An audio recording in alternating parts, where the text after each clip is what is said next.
3 months.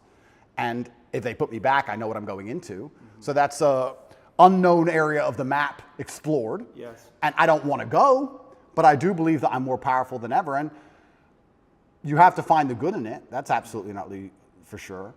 But I don't think I want to be very careful. I don't think I was looking for this fight. I'm finding the good in this fight. I believe that my fight actually has far-reaching repercussions for society now. I think that however this plays out is going to affect society in real time.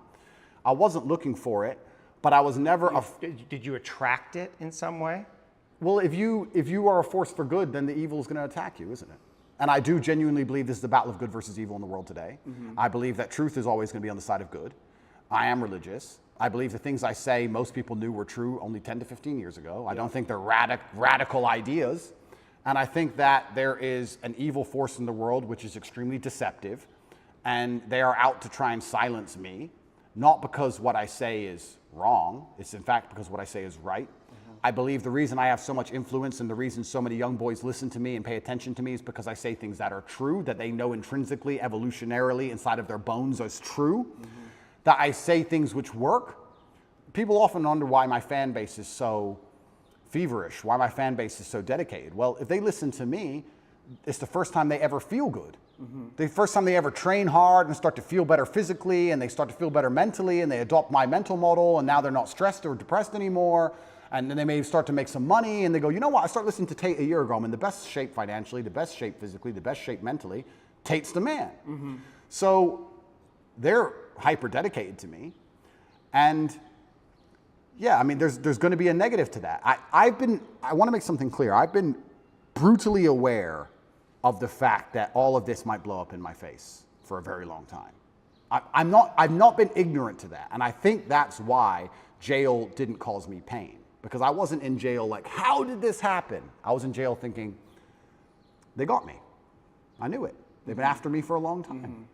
I knew they were coming. And I don't know if that's a coping mechanism, but I was saying on every single podcast before I went to jail, they're going to try and put me in jail. I knew it. Right, right. You said that there's a light and a dark. Is there darkness in you? I mean, there must be. There's darkness inside of everybody. Right. And do you know that part of you? Are you in relationship with it? Do you think about it? That's a good question. First, I have to identify what would the darkness in me be.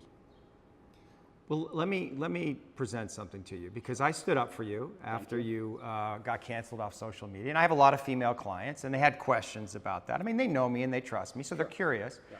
But one of them said, "Well, you know, Andrew he's out there saying that he's helping all these young men, but in the beginning, he made his millions in some level exploiting these very men." Okay. That's the frame that they were thinking about it, and.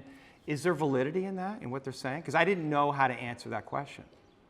I don't think I exploited the men. I think I exploited, maybe I did exploit the men, but let me change my answer. I don't think me not exploiting them would have prevented them being exploited. I think these men were out to be exploited regardless, whether I did it or not. So, but you can see how that sounds cynical to somebody, where you say, well, they're going to be exploited anyway, so I'm going to make money off them. And then once I make money off them and I get this platform, then I'm going to champion them. Completely. I mean, I guess that's probably one of the most logical arguments against me I've heard. Then we have to argue whether I was really exploiting them, which is another argument, right? Absolutely. Because a lot of these men, the only reason they didn't kill themselves is because they had an online girlfriend. Sure. So I actually think that webcamming and girls as a whole is closer to therapy than it is porn. Truly. These men are completely miserable. And the only joy they have is logging into that website. So I don't think I did exploit them. The reason I said the fact they're going to be exploited anyway, it's very similar to having an alcohol store. Let's say there's 3 alcohol stores in a row and all of your customers are alcoholics. Well, if you close your alcohol store, what happens? They just buy at the next store next door. Right. They're still going to be an alcoholic. You're not saving anyone's life. Right. But I don't think I necessarily exploited.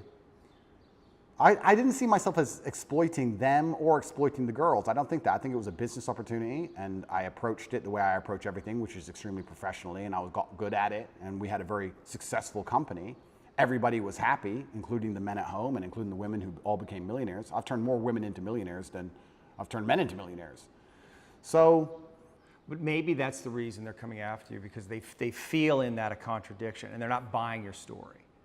right? They don't believe it. They're like, oh, this is an act. He's not genuine. He's actually out for himself, right? Well, and so that's the place that they want to get you, because there's definitely an energy out there. They want to get you. Oh no, they're out to get me. Yeah. And I don't think that's the reason why though. Well, depends who we're talking about. Yeah. But we're talking about the Matrix. I understand why they're, and you've talked about that a lot in podcasts. We could talk about that, you know, because you are speaking a lot of truth, and you're confronting all the lies in the culture, and you're speaking against the most powerful forces in the world. But individual women, let's say, they're going to look at what you're doing, a lot of them, and a lot of them, you know, they're completely insane.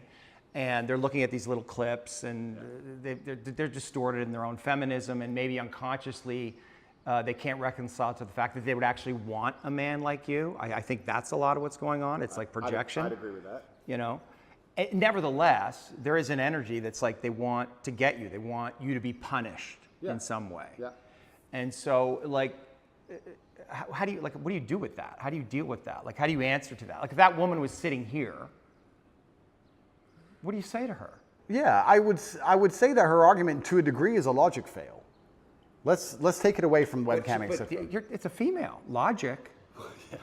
Don't be a misogynist. There's your blind spot right there. Don't be a misogynist. But that's like saying because... Well, it's not misogyny. You know? No, of course. But that's like saying because you've ever eaten a steak, you don't care about animals. Right. Effectively. Right. What she's saying is because he had a business in which some man may have felt exploited at some point, he doesn't care about humanity, which is a logic fail. Yeah, I understand. So that's not valid. What I have found in my experience often is that many women who seem to dislike me, after they meet me, don't dislike me anymore. Mm-hmm. I think the energy which they find repulsive over a screen or affects them emotionally over a screen, they end up liking in person. I think hate and love are actually very close to each other. And I've had women who scream how much they hate me at the screen, and then they meet me and they're literally in love with me. Well, you're a nice guy. Of course. So I've yet to meet a female in person who dislikes me. And I would love to talk to these women. I think that'd be the best conversation ever. I think it'd be the best podcast on earth. Yeah. But they are out to get me. They're certainly out to get me. I think that the fact that I'm so assured in a lot of my convictions, they find very threatening. People in general now seem to find it threatening when you're the kind of person who says, no, it's this way. And they say, oh, but the news said it's that way. Don't care. It's this way. And they find that ignorant, but it's not ignorant. I think it's just assured in your convictions, and they find that threatening, very threatening. I think that there's a lot of people who find me threatening, not because of necessarily what I say, but just how sure I am in my convictions and the way I present myself and in my monumental success. They find that overall threatening, the same way a rabbit will find a tiger threatening. It doesn't know why, it's just like, it just wants to run away from it. So is it incumbent on you then change the way you're delivering the information so more people can hear it? No. No. Because there are some people who cannot be saved, and it's not my intention to save everybody. I have no intention of trying to convince everybody to like me. My intention is to try to speak to the people out there who know what I'm saying is the truth and who like the way it's being presented and said. I, once again, have no concern with being disliked by X percentage of the population.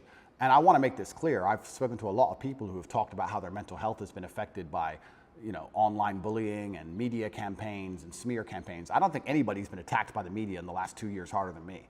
Every day, there is something in the media trying to paint me as a bad person. On TV channels from Ulaanbaatar to Utah, across the entire world. And I can sit here and say categorically, I've never read a media report and been like, shit. I've just been like, clowns. Don't care. That's a lot of energy coming at you. I mean, psychic energy coming at you. And like, have you reconciled to this idea that you're Andrew Tate. You know, you were born, you have a life, you have your own inner world, just doing your thing. And then there's an Andrew Tate that's out there. And people are projecting their love and hate onto you, and it's none of it's really real, but you have to hold all of that mass projection. Correct. How is that? Yeah, but then let's psychoanalyze me, right? You're the professional, I'm the amateur, but let's do it. Why don't I care that the media continues to attempt to slander me continuously, and they don't do it to anybody else, and it's unfair that they're doing it to me, because if I was a genuine sexual predator like the people they defend, I'd be protected by these people. You know, we can discuss this, right? Sure. If I was going into girls' toilets, they wouldn't say anything bad about what I was doing. Yeah. So why are they, the fact that it's so unfair and it's so pervasive and it's so aggressive,